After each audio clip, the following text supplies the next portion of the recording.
Hey guys, welcome back. In this Blender video, we're going to model this mechanical connector shape. It's a really nice shape for modeling practice, and while building it, we'll look at a few different techniques to create the form. We'll see how to curve this section properly and how to join different mesh parts together so everything connects cleanly. So, without wasting any time, let's jump right in. First, let's start by adding a circle. Then here, let's change the number of vertices. We'll go with a 24 vertex circle. Now let's scale it down a little to make the circle slightly smaller, and then move it a bit to the side. Make sure to move it in edit mode so the object's median point stays at the center of the mesh. Now let's extrude and scale the circle inward like this. Next, we'll add a mirror modifier so this shape is mirrored on the other side. Now in the middle of this, let's add a cut. Here we can select these vertices and then delete them. After that, select this edge and extrude it toward the center. It will clip and merge in the center because mirror clipping is turned on. Now we can select this edge loop and slide it a little so the border stays tight later on. Here, let's slide these vertices slightly just to keep everything clean. Now over here, we'll add 2 loop cuts so we have even geometry and so we can curve this part nicely. All right, now let's curve this part. So how do we do that? You might be thinking we can use proportional editing for this. So let's try that and see what happens. First, let's apply the mirror modifier. Then select the vertex on both sides, the one that's right at the very end. Now move them down and adjust the fall off using the scroll wheel. But as you can see, this doesn't work properly. This is not the result we want. Even if we change the fall off to smooth or any other option, you can see it still doesn't give a clean result, so this is not the right way. Another way you might think of doing this is by using the simple deform modifier. So let's add that. Then here, change the deform type to bend. This will allow us to bend the mesh. Now you can adjust the angle here to control how much it bends, and also make sure to choose the correct axis so the bend happens in the right direction. For this to work properly, we'll first add an empty, plain axis and keep it at the center of the mesh. Then, using the eyedropper, select the empty object as the origin. And here, we'll need to rotate the empty 90 degrees so the bend works in the correct direction. Now you can see we can bend the mesh nicely. But with this method, there is a problem. This circle over here is no longer a perfect circle, and the outer one as well. Let me show you. Let's select this edge here and extrude it upward. Then press SZ0 to flatten it. Here, this circle is not a perfect circle anymore. To show this more clearly, I'll add a cylinder here where the cylinder is perfectly round, and now you can clearly see that this is not perfectly circular. So this method also doesn't work properly. So let's look at the right way to do this. First, I'll undo what we have done. Now, the other way to do this is to use the lattice modifier. And for that, we also need to add a lattice object to the scene. You can find it over here to add it. Now scale the lattice and fit it around the mesh so the borders line up nicely from all sides.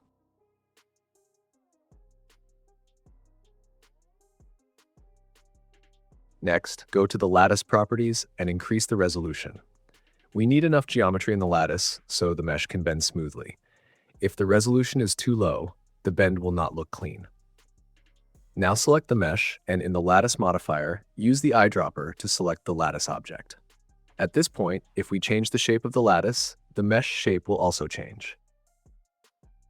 Now select the vertices on both sides of the lattice, enable proportional editing, and change the fall off to sharp. Now, when we move these vertices down, you can see the mesh curves nicely. So go ahead, move this down, adjust the fall off with the scroll wheel, and shape this curve nicely.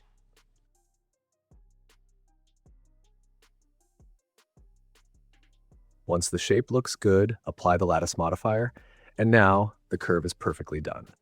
And as you can see, this circle here is still a perfect circle. Now select this outer edge and extrude it down.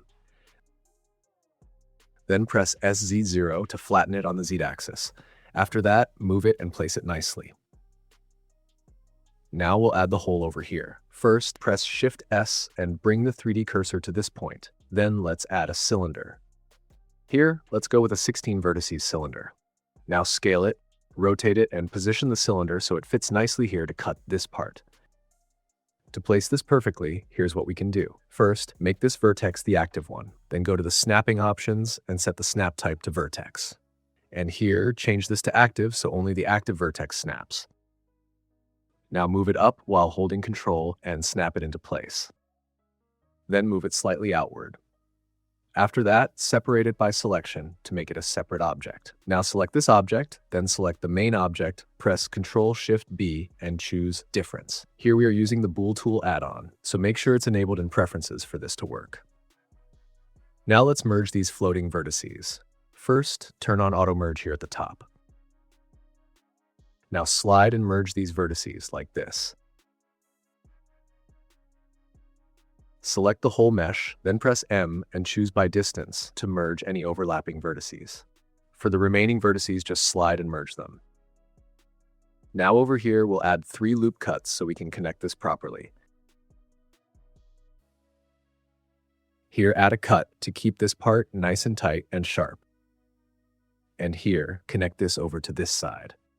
At the bottom, slide and merge this vertex to this point. Now let's add a mirror modifier, so all these details appear on the other side and we don't have to repeat the work. Enable clipping so it merges at the center. Also select the X and Y axis so it mirrors on all sides, and enable bisect to mirror the details on the other side perfectly without manually deleting half the mesh. Now select this edge and extrude it outward.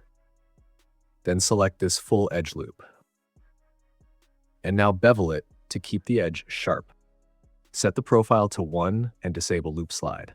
Next, with the knife tool, add a cut so this loop becomes complete. And here, just slide this vertex. And now, this section is done nicely. Next, let's add a subdivision modifier. Then shade smooth the mesh. Now we'll give this mesh some thickness. First, press Shift-N to recalculate the normals. Then apply the scale. Now add a Solidify modifier, and make sure it's placed above the subdivision modifier.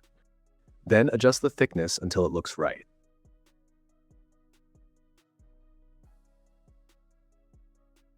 Also enable even thickness to keep the extrusion uniform. Here, some weird things are happening with the mesh, so let's apply the Solidify modifier and then fix that. But first, make sure you apply the mirror modifier and then apply the Solidify modifier. Now go into Edit mode to fix the geometry. Select this vertex, move it up, and snap it here. And here, move this one down. Now this part looks good. This vertex, move it slightly back. Now over here, select all these interfaces, then press Alt-E and choose Extrude Along Normals to push them out slightly. Then select these faces and extrude them upward along the Z-axis. After that, press SZ0 to flatten this part. After that, move them down a little.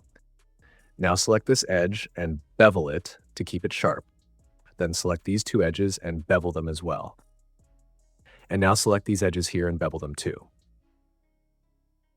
Finally, add a mirror modifier again to mirror this on the other side. And then apply the mirror modifier right away. Now we'll work on this back part. First, select these faces. Then move them forward. Move them until the point where the surface starts to slope. Just adjust this position until it matches the reference and looks right.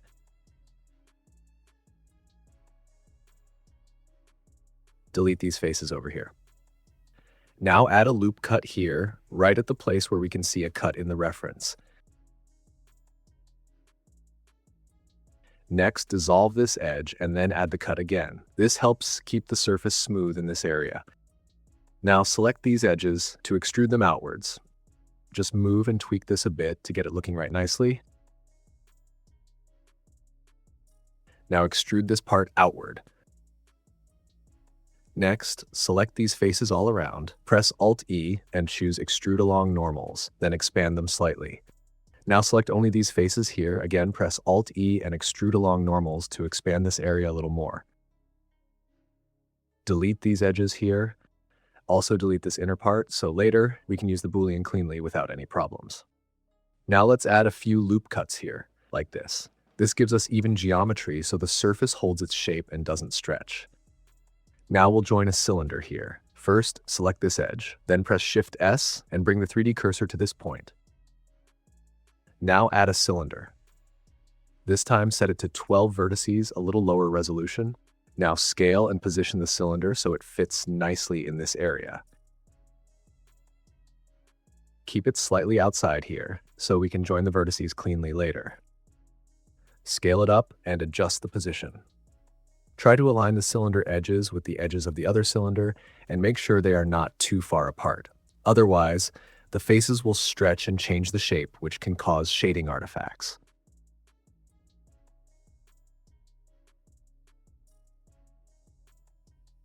Once this looks good, separate the cylinder by selection to make it a separate object. Now select this object first, then select the main object. Press Ctrl-Shift-B to open the Bool tool menu and choose Union. This will join the cylinder with the main mesh. Now select the full mesh, press M, then choose by distance to remove overlapping vertices. Now slide and merge these vertices to clean this part. Here, I'll add a knife cut to redirect the edge flow. So when we slide a vertex to merge at a point, the edge only slides locally and doesn't spread across the full cylinder. Now we can slide and merge these vertices and it won't affect the whole cylinder. So now just watch how I fix this part.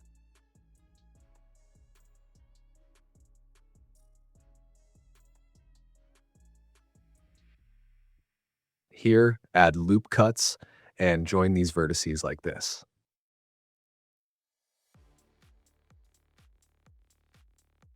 Now select this edge and bevel it. Next, select this full middle edge loop, slide it and merge it with the outer edge. And now this part is fine. Here, we don't want to repeat all the steps on every side, so we'll mirror the details. To do that, first let's select this part in wireframe mode. Then press Shift-H to hide everything else and keep this part visible. Now select this side section and delete it. Then select the bottom section and delete that as well. Next, select these vertices that are exactly in the middle, press Shift-S and choose Cursor to Selected to place the 3D cursor exactly at the center. Now, change the pivot point to 3D cursor. Select the whole remaining part, then duplicate it. After duplicating, press SY-1 to flip it to the other side. Now select the full mesh again, duplicate it once more. Then press SZ-1 to flip it to the bottom side. Now the details appear on all sides. Press Alt-H to unhide everything. Here you can see some faces are missing. Select this edge, then press F and fill the faces until this area is closed. Over here, some of the interfaces are missing.